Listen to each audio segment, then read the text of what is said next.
Hi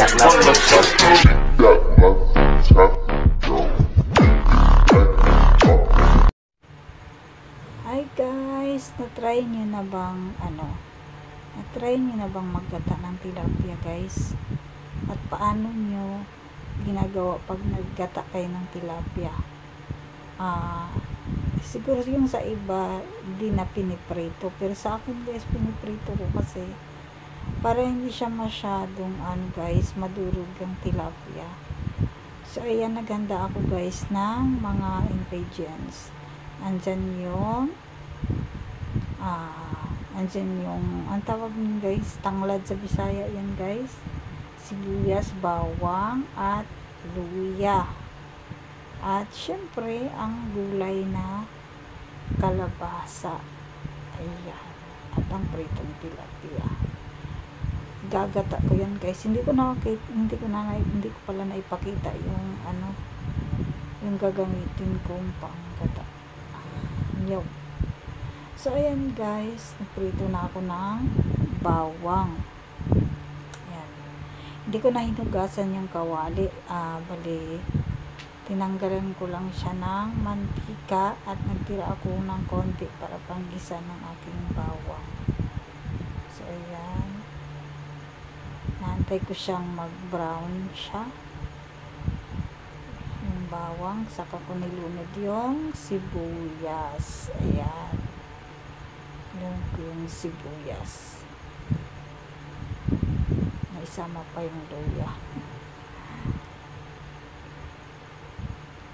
Ayan, sinunod ko rin yung luya pala. Ayan, minikos-mekos ko siya. Mekos lang ng mekos hanggang medyo magkulay brown ang sibuyas at magiging lalabas na yung bango ng luya. So ayan guys, isusunod ko na ngayon ang kalabasa. So ayan, nilunod ko na yung kalabasa. Nahihirapan pala ako niyan guys, kasi ako lang din ang naghawak ng camera kasi wala akong stand. Ayan, sobrang sarap ng kalabasa na yan kasi malabo talaga siya. Kasi yung bumili ng kalabasa na maputla. Nilunod ko na siya.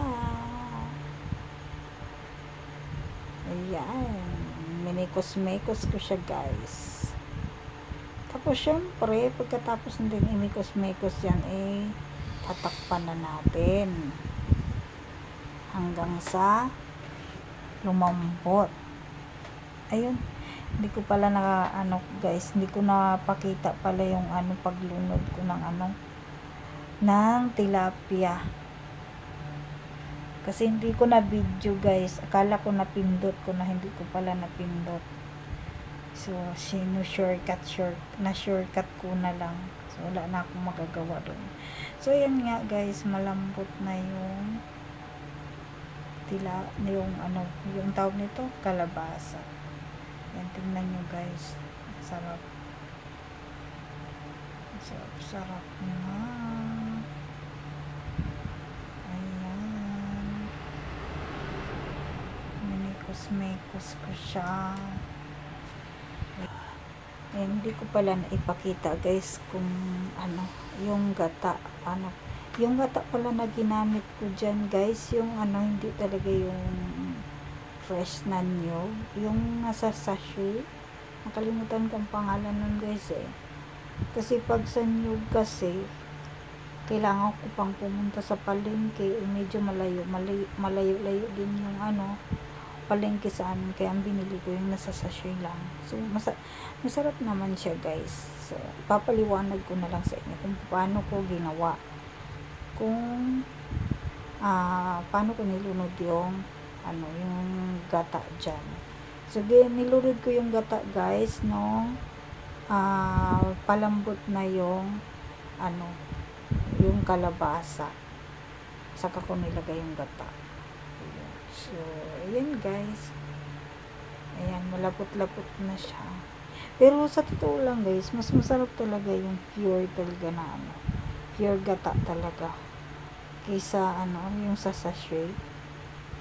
Kaya kung magluto din kayo, i-ano nyo na lang talaga yung sa gata na lang talaga. Yung fresh na niyog talaga na gamitin nyo. Kasi yung pagsasachet parang kulang. Kulang siya. So, ayan guys. Yung simpleng luto namin. Hapunan namin yan guys. Para maiba naman yung luto namin. So, ayan. I-try nyo yan sa bahay nyo guys. Magluto ng ganyan. Super masarap naman siya guys. Kahit pa paano. Charot. Oo, masarap talaga siya guys.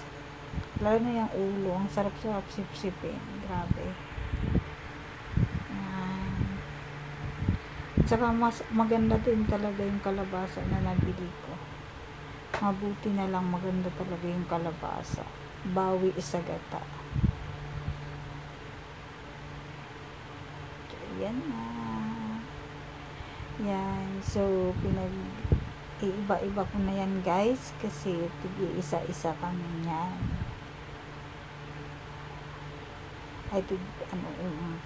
Kasi tatlo kami yan guys.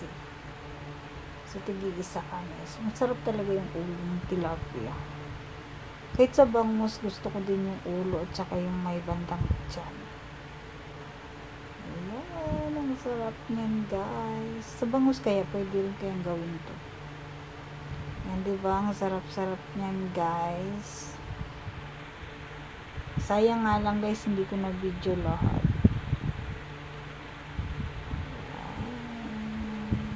Handa na ang hapunan. Thank you for watching.